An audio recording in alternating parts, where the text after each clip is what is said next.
Hello friends, আজ হচ্ছে 18ই ফেব্রুয়ারি। আমরা সকাল সকাল উঠে পড়েছি। উঠে চান করে মায়াপুর মন্দিরের উদ্দেশ্যে আমরা সবাই বেরিয়ে পড়েছি। তো আমরা মন্দিরে এসেই আগে আমরা ভোগের প্রসাদের টিকিট কেটে নেব। এই যে আমরা সবাই এখন টোটো করে মন্দিরের দিকে যাচ্ছি।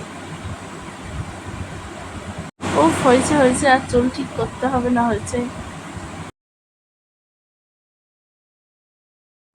এখানকার টোটোগুলো আবার একটু অন্যরকম দেখতে, মানে পরপর দুটো সিট আছে, মানে আমাদের এখানে যেমন অপোজিটে থাকে এখানে পরপর আছে। আজকে আমাদের ঘোরা বেড়ানোর লাস্ট দিন। এই যে আমরা এখন মন্দিরে চলে এসেছি। তো এখন আমরা ভেতরে গিয়ে ভোগের প্রসাদের টিকিটটা কেটে নেব।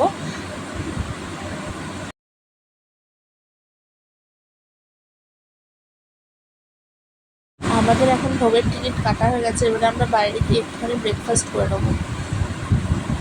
ব্রেকফাস্টে আমরা খাচ্ছি লুচি আর ছোলার ডাল। মানে আমরা একটা দোকানে এসেছি, মিনি বলছিল গোপী ড্রেস কিনবে, তো ওইটা কিনতে যে ওকে ড্রেসটা পরানোও হয়ে গেছে।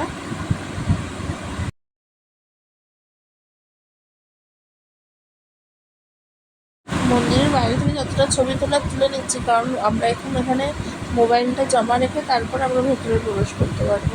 তো এই জন্য ভেতরের কোনো ফটো নিতেও পারিনি। মানে প্রত্যেক মোবাইল জমা করতে 5 টাকা করে লাগে। আর জুতো জমা করার কোনো টাকা দিতে হয় না, যদি আপনি খুশি হয়ে দেন তো ঠিক আছে।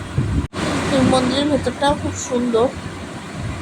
ভেতরে যেহেতু ছবি তুলতে দেবে না, তো বাইরে থেকেই যতটা দেখানো সম্ভব হয়। আর মিমি তো আমাদের গোপী ড্রেস পরে খুবই খুশি হয়েছে। এখন আমরা মেন রাধাকৃষ্ণের মন্দিরে যাব। রাধাকৃষ্ণের মন্দির দেখা হয়ে গেছে, এখন আমরা যাচ্ছি গোশালা দেখতে। গোশালা গিয়ে তো আমার খুব ভালো লেগেছে, কারণ অনেক সুন্দর সুন্দর গরু ছিল। তাদেরকে হাতও দিতে ইচ্ছা করছিল, আর ভয়ও লাগছিল একটু একটু। এখানে গরুগুলো দেখাচ্ছিল আর মিমি বলছিল, এই দেখ দেখ তোর ফ্রেন্ড। আর এই ষাঁড়টা তো বিশাল বড় ছিল, মানে ওর গায়ে হাত দেওয়ার তো সাহসই হচ্ছিল না। আমরা এখন ভোগ খেতে চলে এসেছি। আমাদের ভোগটা ছিল 80 টাকার টিকিট। তো এখানে বুফে সিস্টেম ছিল। আর এই যে হচ্ছে ভোগ, যেটা খুবই সুন্দর ছিল খেতে। মানে ঠাকুরের প্রসাদ সবসময়তেই ভালো হয় খেতে, সে যেমনই হোক।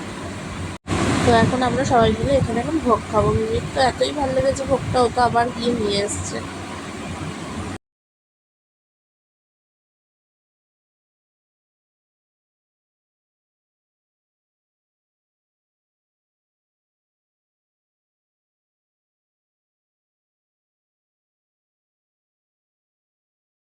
আমাদের এখন ভোগ খাওয়া হয়ে গেছে, এখন আমরা একটু সবাই মিলে একটু ছবি তুলে নিলাম। তো আমরা এখন এখান থেকে বেরিয়ে পড়বো। আমরা এখন এখান থেকে লঞ্চ বেরিয়ে যাব কৃষ্ণনগর স্টেশন। মাসিরা টাটা করে দিচ্ছে, কারণ ওরা নবদ্বীপ ধাম থেকে ট্রেনে উঠবে আর আমরা কৃষ্ণনগর থেকে। তো এখন আমরা এই নৌকা করে ওপারে যাব, গিয়ে গিয়ে অটো ধরে তারপর কৃষ্ণনগর স্টেশন। এই ঘাট থেকে কৃষ্ণনগর স্টেশনের দূরত্ব 15 কিলোমিটার, মানে যেতে অটোতে আধ ঘন্টা মতন লাগে। এখন আমরা স্টেশনে চলে এসেছি, যে যার বাড়ি চলে যাব। তো এখন বাড়ি যাই, সবার সাথে দেখা হবে আবার পরের ভিডিওতে। বাই।